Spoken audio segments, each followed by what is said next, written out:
débattre de la notion de la toute-puissance. Vous avez dit toute-puissance?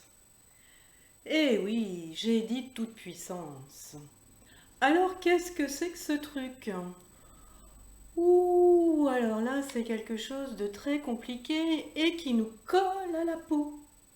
Alors pourquoi ça nous colle à la peau? Eh bien parce qu'en fait, c'est lié à l'identification de l'ego. Et nous avons tous un ego. Donc nous avons tous la capacité d'être dans cette toute-puissance. En fait, nous y sommes tous à des degrés différents, bien évidemment.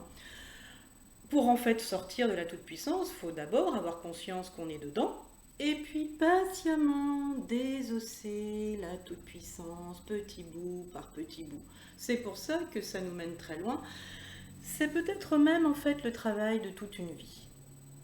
Mais la chose très positive, c'est que puisque nous sommes tous tombés dans la marmite de l'ego, nous sommes tous tombés dans la marmite de la toute-puissance, et donc, bien, ça nous fait finalement quelque part un terrain d'entente. Alors, je vais vous proposer de faire la toute-puissance madine féminin. Mais encore une fois, hein, la toute-puissance, c'est pas quelque chose exclusivement féminin. Les hommes aussi en ont largement leur part. Bon, bah écoutez, moi je vous propose une petite démonstration. Je vais prendre mon bâton de pèlerin et c'est parti. Je suis telle une déesse de marbre au cœur d'or, celle qui détient la force et la puissance, les douleurs, les souffrances et les affres de la vie n'ont pas de prise pour moi, car je me dois d'être forte et courageuse. C'est pour cela que je ne demande l'aide de personne, je me débrouille seule, car je ne veux déranger et ennuyer personne.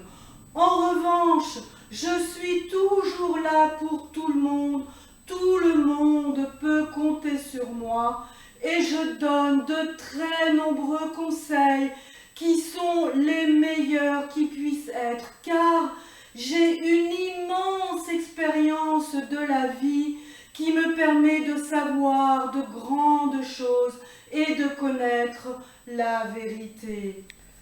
Oh, Je Valérie, suis... coucou. Valérie, oh. Oui, je suis là. Dis, t'es pas un peu fatiguée de tout ça?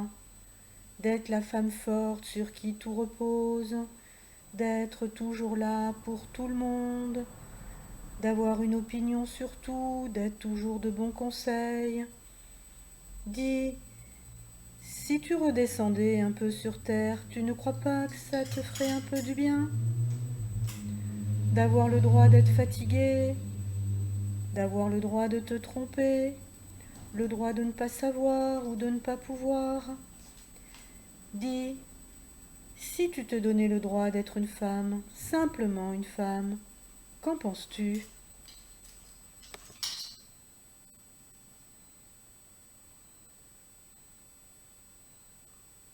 Ben si je suis fatiguée, j'aimerais bien arrêter tout ça. Mais je sais pas comment faire.